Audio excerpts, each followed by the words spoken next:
Hello everyone, my name is Tom Roebuck and I teach literature at the University of East Anglia, UEA. In fact, I teach a lot of Shakespeare, and it's Shakespeare and his tragedies that we're here to focus upon today. I've been passionate about Shakespeare all my life, and it's a pleasure to have the chance to work with you all and to initiate a discussion with your peers and teachers about some of the reasons those tragedies resonate. Shakespeare's tragedies, by and large, Antony and Cleopatra is perhaps an exception, involve only a relatively small number of characters and actors. And yet, at the end of his tragedies, we feel we've seen something really big take place. The collapse of a society, empire, even the whole world. How does Shakespeare create this effect? This is what I want us to discuss. I'm going to talk briefly for the next 10 minutes or so to introduce an idea or two about each of Shakespeare's 4 great tragedies that many of you might be studying: Hamlet, King Lear, Antony and Cleopatra, and Othello. I know you'll likely only be studying one of those plays, so please don't feel you need to know anything about the others, but I hope some of my comments on the others might still be useful.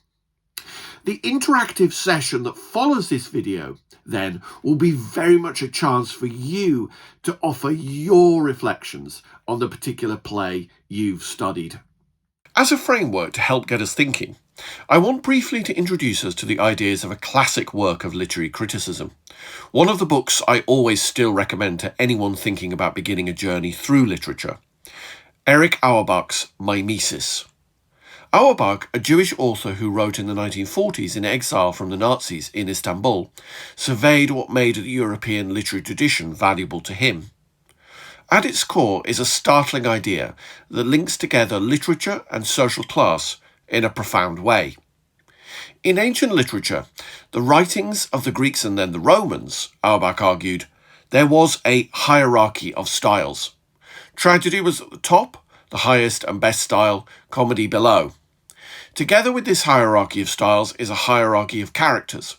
Tragedy could only happen to those at the top of society: kings, princes, and aristocrats. Those lower down, ordinary folk, the middle classes, working people, were the objects of comedy. This idea, Auerbach explains, had been challenged in the Middle Ages by a broadly Christian worldview that levelled distinctions between kings and ordinary people. Nevertheless, it was still very much the paradigm that Shakespeare was writing within, but also wrestling with and against. As Auerbach explains, to be sure, all the characters whom Shakespeare treats in the sublime and tragic manner are of high rank. In his work, the human condition is reflected very differently in the different classes, not only in practical terms, but also from the point of view of aesthetic dignity. His tragic heroes are kings, princes, commanders, noblemen, and the great figures of Roman history. If you think about it, this is obvious. Hamlet is a prince, Lear a king, Antony a general, and Cleopatra an empress, and even Othello, who might seem the odd one out, and indeed this play, like Romeo and Juliet, is a rare experiment for Shakespeare in something that comes closer to domestic tragedy. Is a general. Othello is a general and a person of consequence in Venetian society. For Shakespeare, Auerbach concludes, his conception of the sublime and tragic is altogether aristocratic. However, for Auerbach, what is more striking is not so much this tendency to draw his tragic heroes from the higher classes. Instead, it is that he mixes the sublime and the low, the tragic and the comic, in an inexhaustible abundance of proportions. This tendency to mix high tragedy with low comedy will be immediately memorable to anyone who has studied Macbeth, perhaps for GCSE. In all the literature I know, I have never found anything more terrifying than the moment that the porter suddenly erupts onto the stage following Macbeth's murder of Duncan and does a comic routine. The porter shatters the unified, highly wrought, inward and self-reflective poetic surface of the tragedy with his contemporary language and humour. It's almost as though Macbeth's murder is breaking apart the play itself. As a generic and linguistic construct, it is collapsing and coming apart at the seams. Moreover, in lurching from king to porter, Shakespeare depicts the entire world being engulfed in the tragedy, from the highest to the lowest in society. By breaking the essentially aristocratic focus of his play, Shakespeare has made the tragedy more encompassing and significant, rather than less. I want now to use these ideas about the way Shakespeare creates, then destroys from within aristocratic worlds to understand the force of some of those tragedies on our A-level curriculum. Hamlet's setting, perhaps surprisingly for what is often seen as this most universal of tragedies, is very specific and quite alien to us. The royal court, the home of the monarch and the centre of government. The significance of this world for the tragedy of Hamlet is manifold, but it is left to Rosencrantz, perhaps surprisingly, who explains how this aristocratic setting raises the stakes of the tragedy. The single and peculiar life, he says, i.e. someone like me and you, a private individual, is bound with all the strength and armour of the mind to keep itself from annoyance, from harm. But much more so, the spirit upon whose welfare depends and rests the lives of many, i.e. a prince like Hamlet. And then he warms up to his theme. The cease of majesty dies not alone, but like a gulf doth draw what's near it with it. Or it is a massy wheel fixed on the summit of the highest mount, to whose huge spokes 10,000 lesser things are morticed and adjoined, which when it falls, each small annexment, petty consequence, attends the boisterous ruin. Never alone did the king sigh, but with a general groan. To Rosencrantz, Hamlet is like a huge wheel with spokes attached from him to everyone else in the state. In his person, as it were, the whole of society literally depends on him, and symbolically he represents them too. Thus, at the end of the play, piles of dead bodies who are morticed and adjoined to everybody else in society, becomes a resource for Shakespeare to depict the collapse of a whole society. Moreover, Hamlet himself is deeply at odds with his own aristocratic world and often sets out to undermine it. Most obviously, he is dressed in black when we first see him, still in mourning for his father rather than celebrating the remarriage of his mother. More importantly, perhaps, Hamlet's extraordinary language constantly undermines elevated aristocratic decorum. His language teems with reference to what is low in his society. A rich example comes when Hamlet has just accidentally killed Polonius, and the king is attempting to track down his body. Hamlet bewilderingly claims that Polonius is at supper, but at an inversion of a regular meal, not where he eats, but where he is eaten. This leads to a play on the word worms, which ultimately reduces a king to the level of a beggar, both food for worms when they are dead. Hamlet, an outsider to his own world, gives the sense that he is undermining the aristocratic world from within. Know that we have divided in three our kingdom, says Lear at the start of his play. Indeed, at the heart of this play is a depiction of a divided Britain, and in this case the effect of that division is to pit good characters and bad characters against one another. In many ways, Lear is rather like a fairy tale, and for the most part it does not represent morally complex or multidimensional figures. Cordelia, Kent, Edgar, Albany and the Fool are all good characters. Regan, Goneril, Edmund, Cornwall and Oswald are all baddies. And what do each of these groups have in common? The goodies are all loyal to Lear, and Gloucester too, incidentally, who has an essentially parallel function in the play to Lear as a patriarchal head of a household as opposed to a kingdom. The baddies are, on the other hand, all opposed to Lear, literally mounting the war against Cordelia and the forces loyal to Lear at the end of the play. Loyalty to the monarch and moral goodness are therefore literally inseparable in the world of Lear. Nevertheless, Lear, and by the way Gloucester too, is himself a morally complex figure. He is not a good king, far from it. While clearly capable of kindness, he is frequently stupid, irrational, blind to who is truly loyal to him, prone to vitriolic flashes of cruelty and rage, all qualities which are the opposite of those required of a king. Lear, then, is no good at being the king. But this is the essential paradox Shakespeare is exploring in this play, and also, by the way, in Richard II, for anyone who might be studying that. Despite being no good at being the king, he is still the king. What do you think Shakespeare is saying by having his good characters all remain loyal to the king, despite his having failed in the office of being the king? Perhaps the most powerful expression of all these ideas in Lear comes when Lear meets Gloucester on Dover Cliff. Here, Lear is perhaps farthest away from the trappings of power and ceremony that would conventionally make him a king.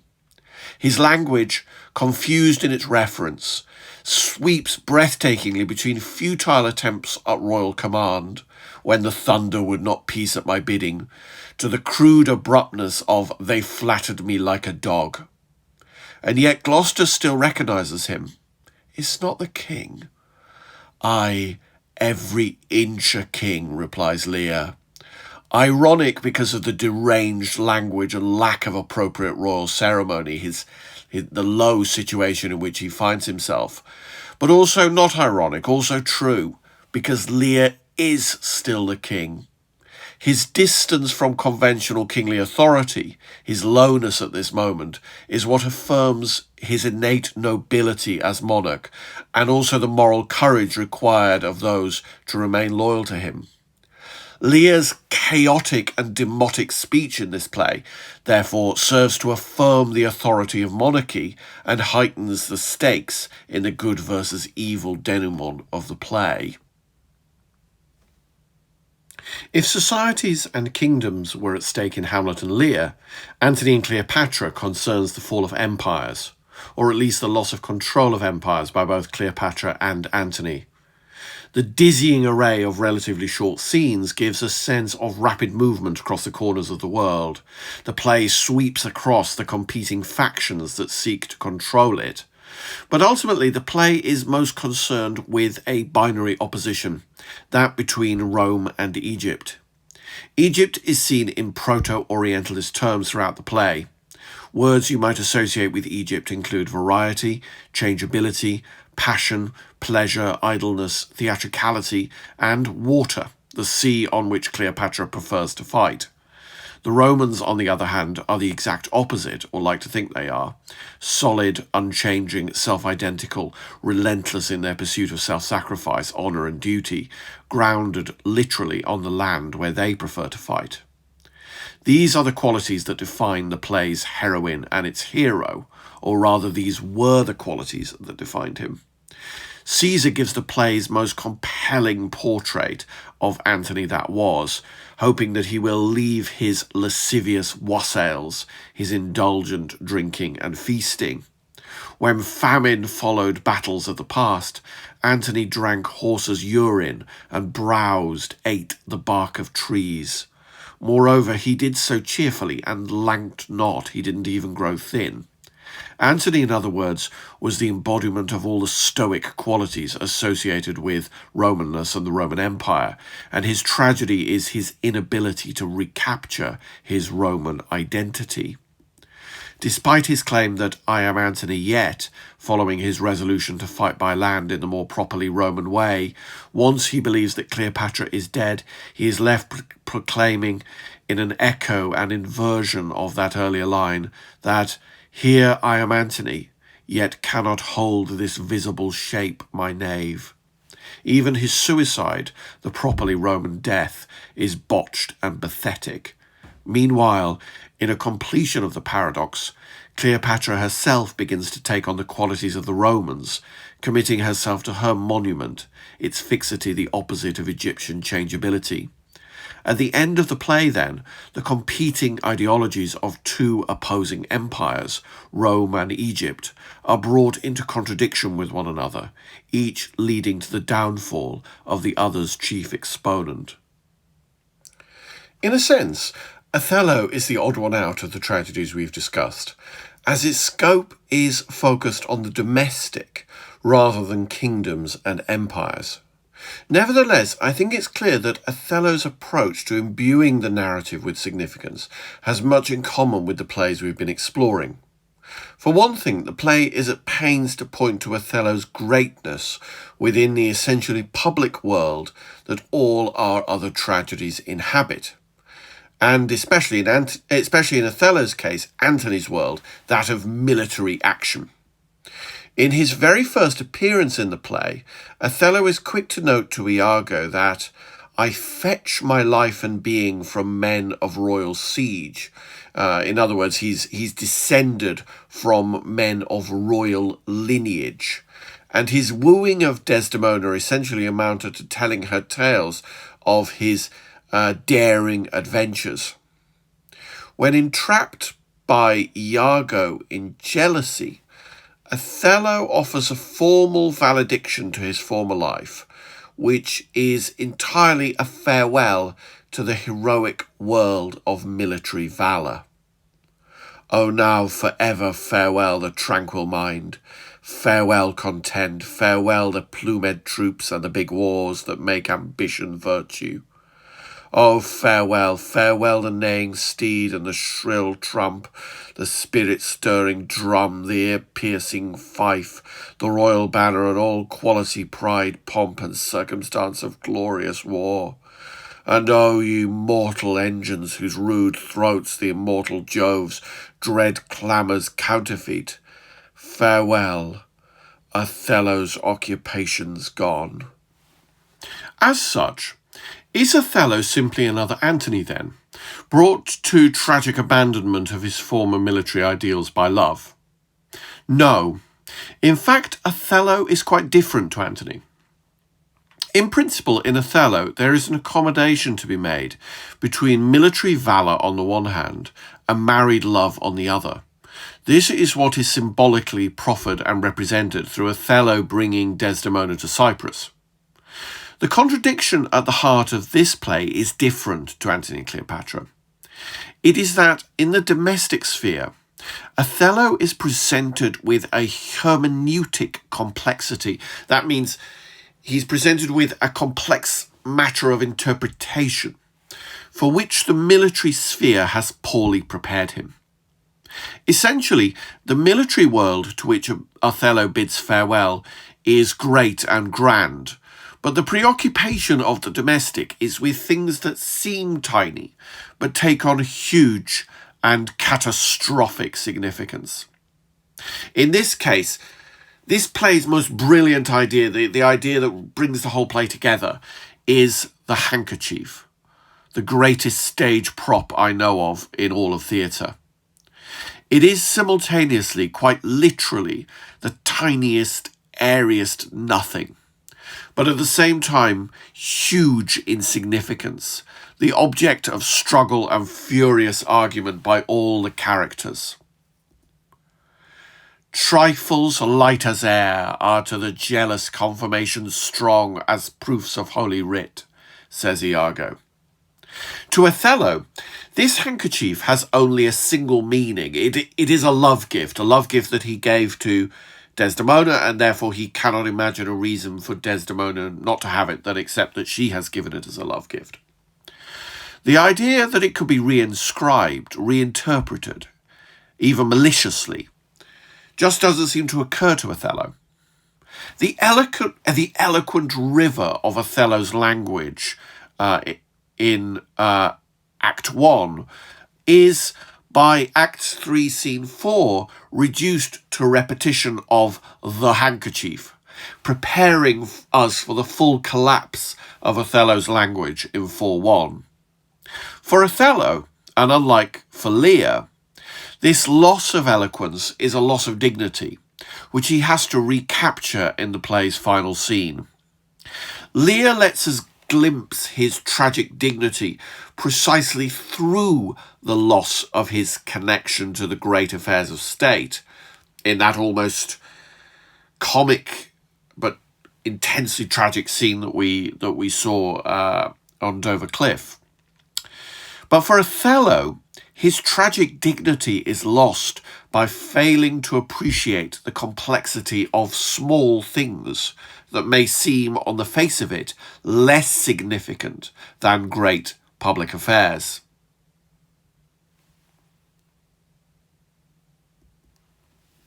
Now, before our live discussion session, here are a few questions for you to have a think about.